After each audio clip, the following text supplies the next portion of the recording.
ওই দিন যে মাছ নিয়ে আসলাম আজ ওইটা বোনা করব, তাই শিলপাটা নিয়ে বসে পড়লাম জিরা বাটার জন্য।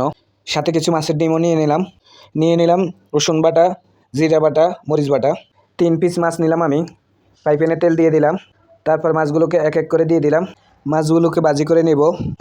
আমার নিজের হাতে রান্নাগুলো অনেক মজা লাগে আমার কাছে, তাই আমি শখ করে রান্না করি। সবাই হয়তো ভাবতেছেন রান্নাবান্না হচ্ছে মেয়েদের কাজ, আমি কেন করতেছি? আসলে আমি শখ করেই করতেছি। কাজের পাশাপাশি আমি এই কাজগুলো করে থাকি।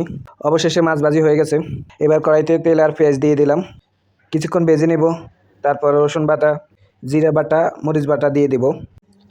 1 চা চামচ করে সব মশলা দিয়ে দিলাম। সবগুলোকে প্রায় 2 মিনিটের মতো কষিয়ে নেব। আমি সবসময় বাটা মশলায় রান্না করি। আমরা শিলপাটা বেটে রান্না করি।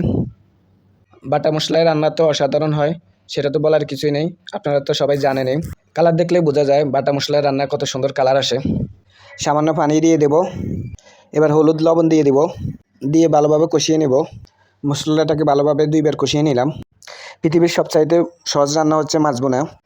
যখন তেল বেশি উঠবে তখন মাছগুলোকে দিয়ে দেব। তেল বেশি ওঠা পর্যন্ত মশলাকে ভালোভাবে কষিয়ে নেব। এক এক করে মাছগুলোকে দিয়ে দিচ্ছি।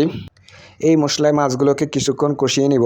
মাছগুলোকে ভালোভাবে কষিয়ে নিয়ে আবারও একটু পানি দিলাম। এই পানিতে আমার মাছ রান্না হয়ে যাবে। মাছের ডিমগুলো নিলাম যে ওইগুলো দিয়ে দিলাম। এদিকে আমরা রান্না হতে থাক, আমি মশলাগুলোকে ফ্রিজে রেখে আসি। রান্না হয়ে গেছে, তারপর কয়েকটা কাঁচামরিচ দিয়ে ঢেকে দিলাম। রান্নার শেষে আমি কাঁচামরিচ দিই।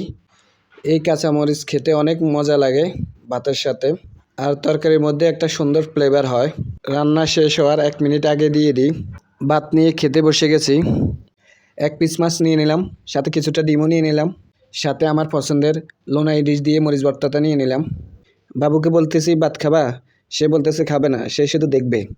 বউ বাসা নেই, তাই আমি একা একা খেয়ে নিচ্ছি। রান্নাটা অনেক মজা হয়েছে, নিজের প্রশংসা নিজেকে করতে হইতেছে।